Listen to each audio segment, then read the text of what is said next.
everyone, I'm Kenzie Moss, and today for Member Spotlight, we have Laura Madajewski. Thank you for being here, Laura. Thank you so much for having me, Kenzie. I really appreciate it. I'm excited for this interview. You do so much for GMA and with GMA, and I'm excited to spotlight what you do for us and what you do for Georgia manufacturers. So let's just get into it. Can you tell us who you are and what you do? Absolutely, absolutely. So, for the audience, I'm Laura Madajewski. I'm a principal at HLB Gross Collins. We're located here in Atlanta. We've got two offices here, but we do serve companies all across our beautiful USA and globally as well too. We're a full service public accounting firm. And much of the time I spend is with leading our manufacturing, distribution, and supply chain practice. So this is definitely the right place for me today. And it's just truly, truly a joy to be here and joining you on this. Thank you. Um, can you tell me a little bit about your background? How did you get to this place in your life? Absolutely. Yeah. Yeah, yeah, totally. So I'm originally from up north. I guess I shouldn't confess that too loudly here in the South. But Well I was accepted. raised, yeah, I was much of it I was raised here in the South. So, and then my family came to Georgia. We were down in Florida. And then we came to Georgia right before the Olympics happened.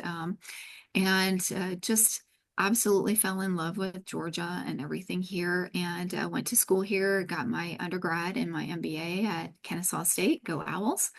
And I went to back when Kennesaw it used, also. here we Go go, Owls. awesome, yes, back when it used to be even Kennesaw College. I'm really dating Oh myself right now. wow. Yes, yes. So, but Kennesaw still is one of the hot schools that we recruit a lot of our talent from here in the Georgia market.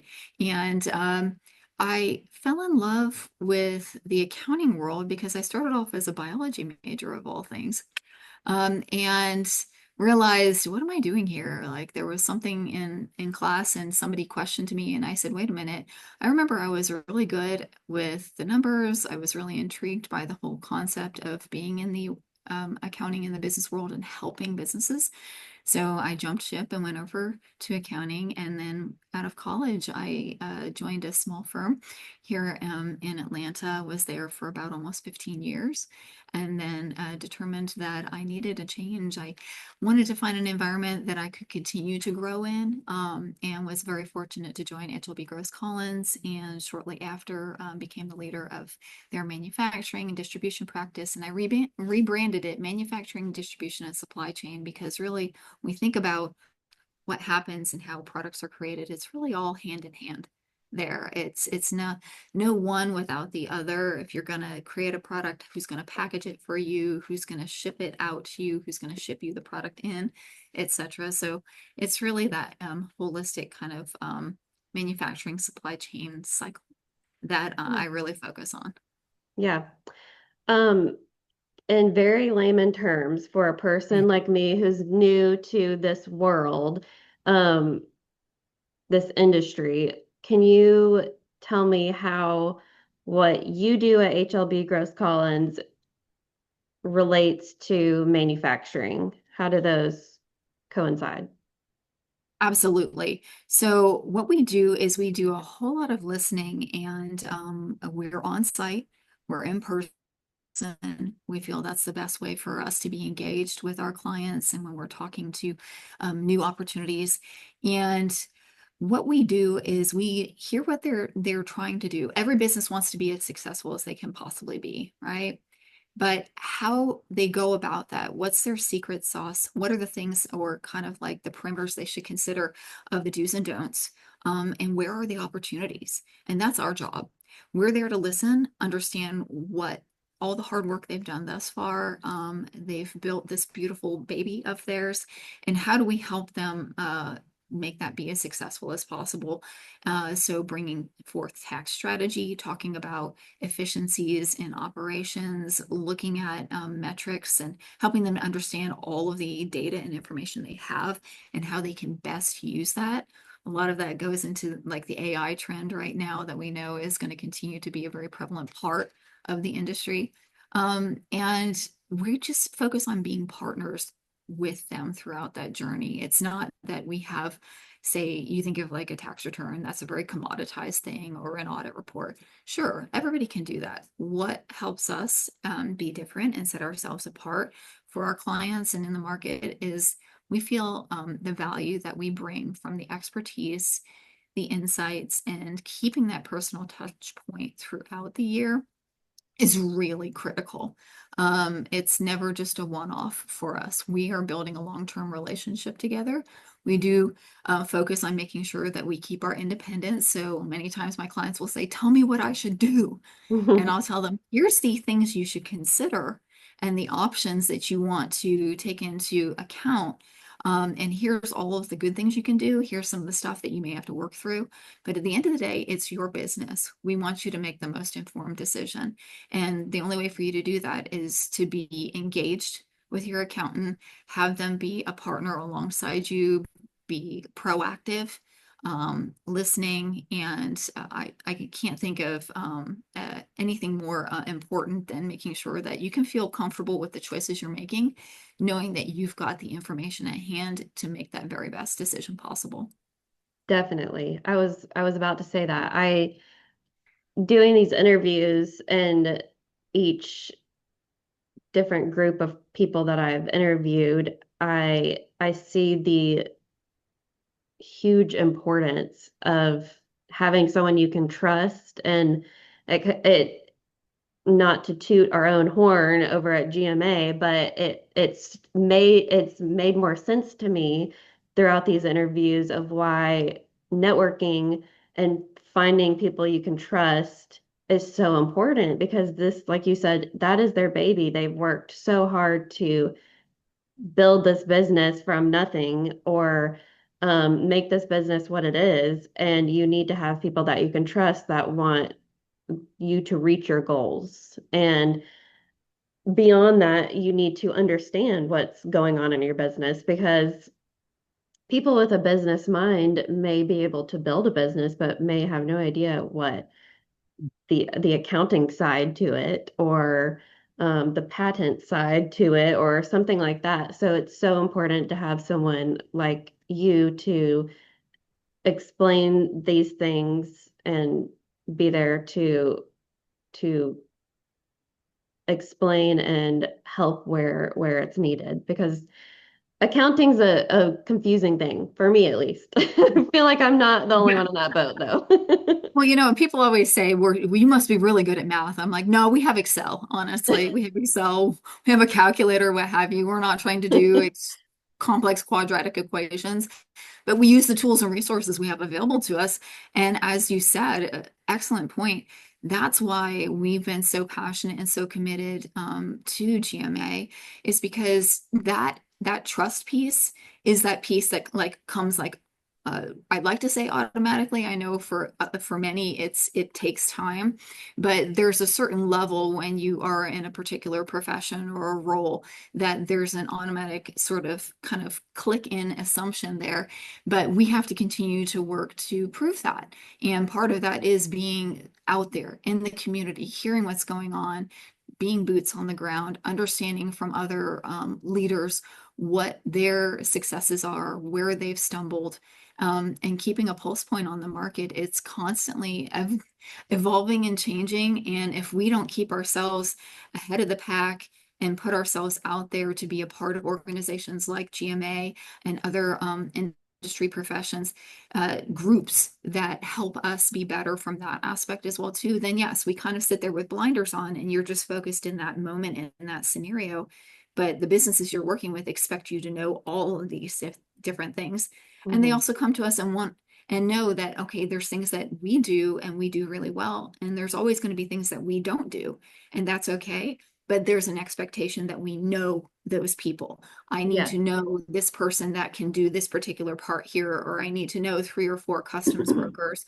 There's all of these different relationships that we build. And I think that's a misconception sometimes for us in the market. It's that we're not there just doing and crunching numbers, but we're building long-term relationships, not just with our clients, but with those in the community, whether it's a local touch or a more global reach, in order to help ourselves be better so our clients can be better. Totally agree with that. I Mhm. was going to ask you about some misconceptions, but you answered that. I think that's very true. You just because you are accounting and that might be your main focus, it doesn't mean that the businesses, like you said, that you're supporting are only going to need those things. And it makes you look really great if you can have these other people that you've built these strong relationships with and can be like, hey, I don't have the answer for this, but I know this person, and then they can trust this person as well. Um, and I love that about, and again, this is not to promote GMA, but I love that about GMA because it kind of gets rid of that, okay, can I trust this person?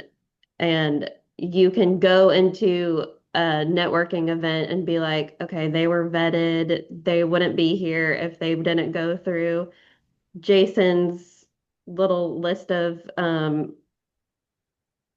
All re of the requirements he has requirements. are That's the one. so, yeah, they're Yeah. so, they really are. You don't realize it when you're having a conversation with someone, all the important touch points, I think that you've brought forward, I know in conversations with you and Jason as well too, it's really critical to how we all do business.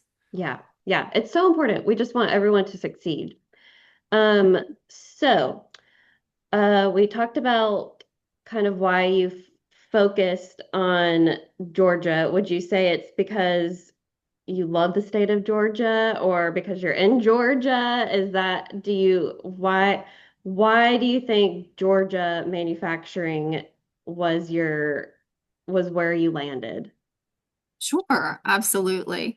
Well, honestly, I skipped over a few things from way back in the day. I won't say how many years ago because then I'll date myself. But I was the kid that when I got a little bored in class, I started taking apart like my pens and pencils and things. And I was like, how did somebody make this? How did they figure out how to put this piece together here and make this piece and then make this thing work? Um, Always fascinated by that. And then we moved here to Georgia, and I got a chance to be a part of some industry groups, including GMA. And I got to see behind the scenes what was happening. And I was like, this is the coolest thing under the sun. Somebody is taking something and creating something else, or they've come up with an idea and they've branded that thing to be their own. All of it takes innovation and insight. And many times it's people that are building off of an idea that maybe their parents or their grandparents had. So they're kind of the next generation and they Mhm. can add their own flavor to it. And Georgia, my goodness, I mean, number one in the US for business, what, double digits now at least? So when we talk about incentives and opportunities here in the state of Georgia, they're pretty substantial. And many of the companies that I'm working with, if they are not already, kind of made in the USA, creating a product here that kind of started here, we're also working with many international companies that see the positive benefits and have a substantial customer base here in the US. And so they want a piece of the pie and they want to build something here. And there's so many incentives for them to be able to do so, and help make a product here and get it to their customer and their consumer faster, engage communities, establish new relationships and opportunities there. So, I mean, there's so many wonderful things to say about Georgia, not to knock any of the other states or even Mhm. my initial home state of New Jersey, but which has another port there as well too, you Yeah. know. But here in the Southeast, there is so much from a logistics standpoint, from a companies just finding opportunities and the resources available outside of the challenge that every company faces from finding workforce. So Georgia really is, it's not only just home, but it's my passion. Helping companies be successful here is just truly, that's what gets me up in the morning. Oh, So, I love um, that. s- yeah, starting here and things have branched off all across the country from Mhm. here. And I think it's fantastic. That's Yeah, exciting. I agree. I think that's awesome. I love that. Yeah. So speaking of success, can you share a success story with us that it can be recent or just one from the past that comes to mind? Absolutely, absolutely. So there was a company we were working with, and for the life of them, they could not figure out what was the right mix of products they needed to keep. They were either ordering way too many things and having their team make way too many products, and then they would sit there and then they had to pay to store them, and then they had to start to adjust, values because it was sitting there for so long. So they didn't know where to begin. And I started simply just asking questions about where do you get your product from? How often do you need to make it? What are your top customers? What do your contracts look like? What's the demand look like? And they just had not realized how much good information they had on hand, because what they were trying to do is follow the just-in-time principle. So this is a little bit of going to the early part of COVID, pre-COVID. So, which we know during COVID, things just kind of got blown out of the water. But at the end of the day, when we analyzed what was coming in and what they were making, we ended up flipping on its head some of the products that they thought that they needed to keep all the time, and determined that they only needed like 30% of those to Wow. fulfill orders at a particular point. So they were able to cut back on certain things, determine other things that they were already placing orders for regularly, that they could save efficiencies from freight costs and bring that product in and save money there. So at the end of the day, the bit of money they paid me and my team to do this data analysis and look at basically the life cycle of products being requested from customers to being shipped to customers, they were able to save like 35, 40%, which Wow. was huge. That's Um, huge. for the fact that they just didn't understand maybe or have the right tools or the thought process, or maybe some of the team members at the time, to use the data that they had and make it work for them. Yeah. So it was so exciting to do that, and to be a part of that process. And that's the kind of stuff that when we can come in and have conversations, it's really, that's what it's about. Tell me your story. Tell me what's going on. And let's figure together if that's something that I can help you determine and figure out where the issues are and how you can change things for the better. Um, and or if that's one of my our strategic partners or somebody else in our network of firms. We're a part of HLB International, so that's a network of firms all across the US here and globally. And so I can reach out to some of my partners there and say, hey, listen, can we collaborate together on this? Um, but at the end of the day, if we're saving the client, and they see the value in what we're doing, because sometimes people are focused very narrowly on one piece or another. They go, I want to find the cheapest thing. And I'll usually tell them, well, then here's the results you're probably going to get from Hmm. that. It's going to be very narrow focused results. What you want to think about is, what's your end goal? What do you hope your end goal is? And are you working with the right team members that can help you achieve the answers to that, so you can again make the right decisions? And the hopes are is that we can just help you really turn the light bulb on and make some great decisions for hoping that your company is going to be able to move forward on a new project, bring on more customers. I mean, that's what it is. It's about the growth, and it's about the right growth for Hmm. them. And everybody's path, everybody's blueprint is different. Definitely. Yeah. Sometimes it's better to spend that money up front to get the quality help that you need instead Yep. of little bit, and inevitably just spending more than you would have just in the first place. Sometimes, Correct. um, and you'll get that quality help from the jump. Um, and that's probably the best feeling to see all of your hard work, all of their hard work come together and see those numbers go up or down, whichever you're going for, and see them light up and see how much you have saved them because I bet that is a huge stressor for them going into this and being like, okay, what are we doing wrong? What is happening? Because That's they think exactly. they're doing what they're supposed to be doing. Nobody's going, how can I run my business into the ground this morning? So they're probably Yes. like, what's going on? What is happening?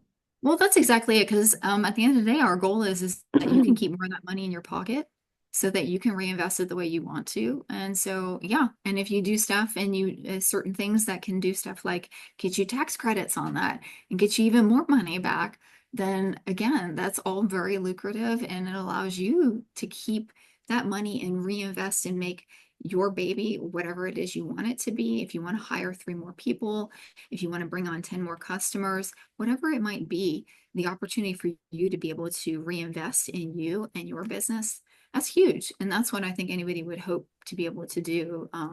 Not that I can save you every tax under the sun and that you don't have to ever pay taxes ever again. I Hmm. know people would love to hear that, That'd be but really it's nice. about, yeah, I know, right? Right, exactly. Call me. But it's more about you've got to think strategically.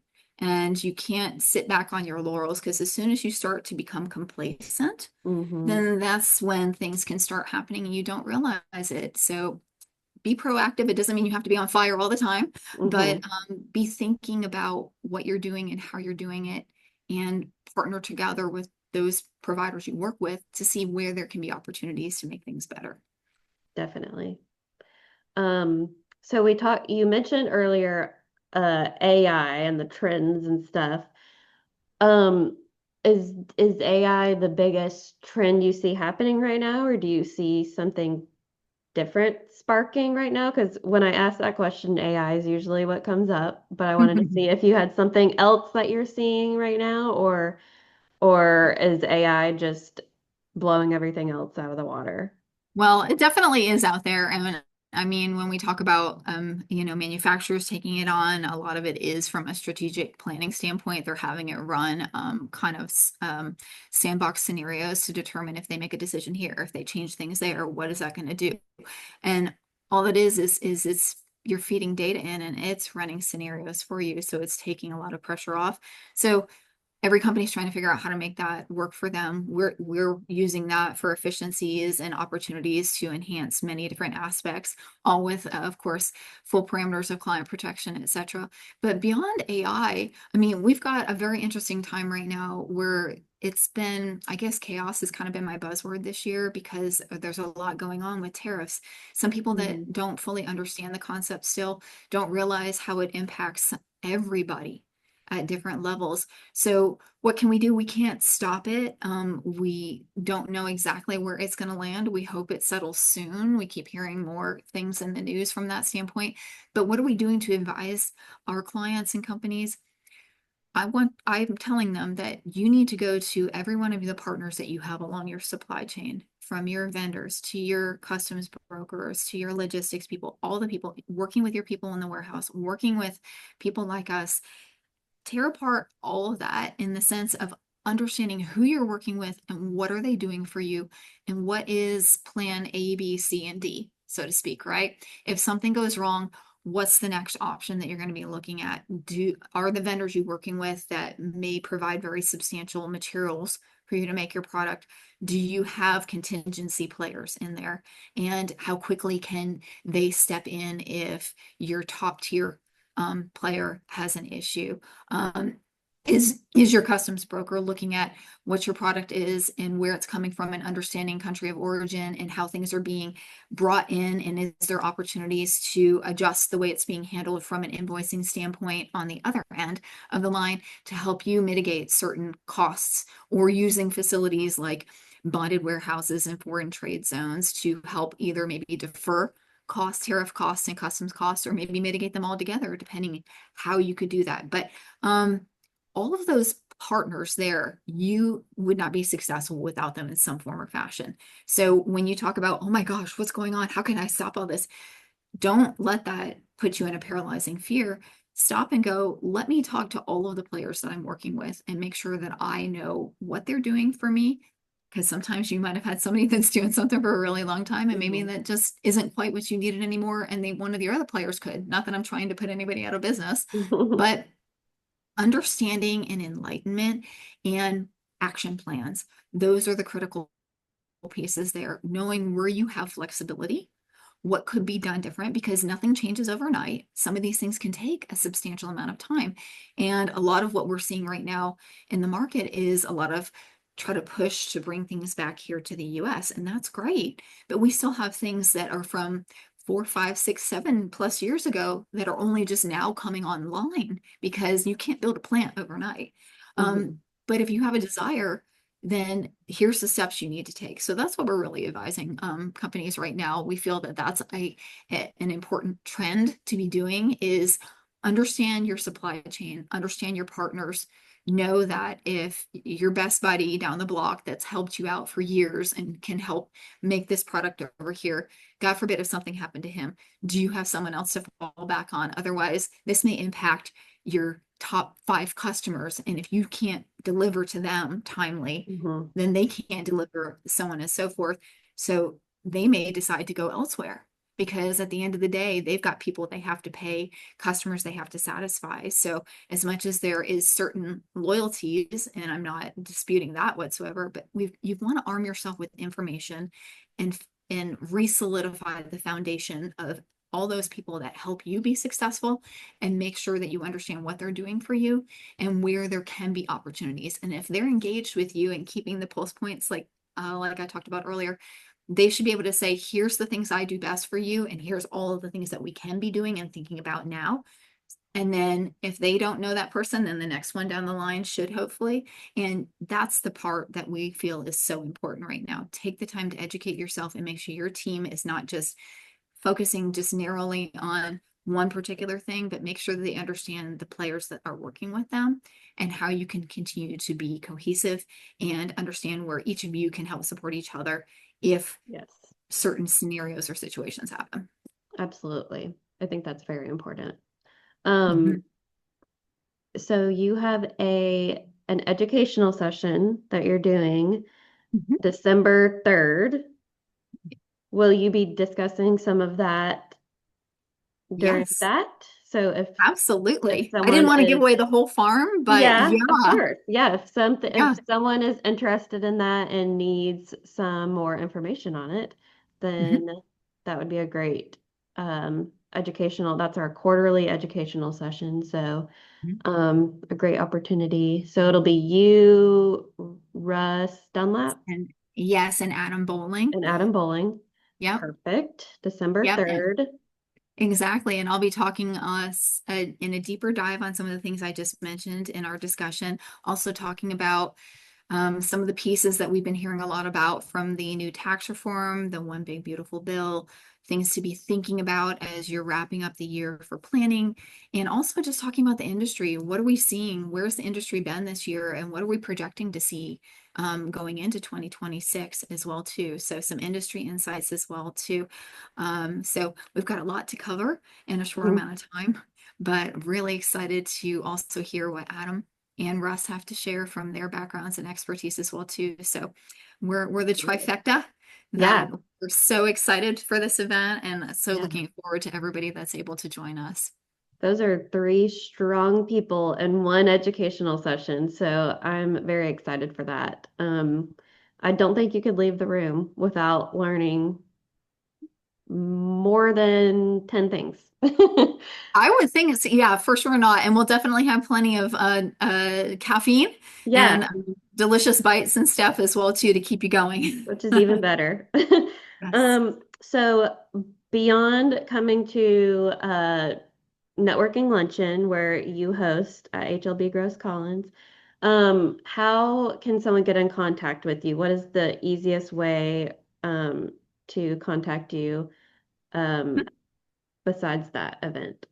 Absolutely, yeah. So of course my information is out on the GMA site, so I think you can see it there on my firm's website. I think we're in the process of putting a whole new one out there, but my information's there as well too if you just go to hlbgrosscollins.com.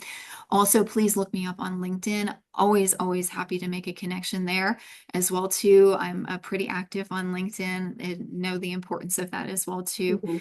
Learned a lot of that from Jason as Yes, well. you're Yeah. tagged in like every other post, so it's probably very easy to find you. Exactly, exactly. So pretty much any of those sources, you can reach out to me, drop me a message, and I'd be happy to engage and have a conversation and see what it is that I could potentially help you with.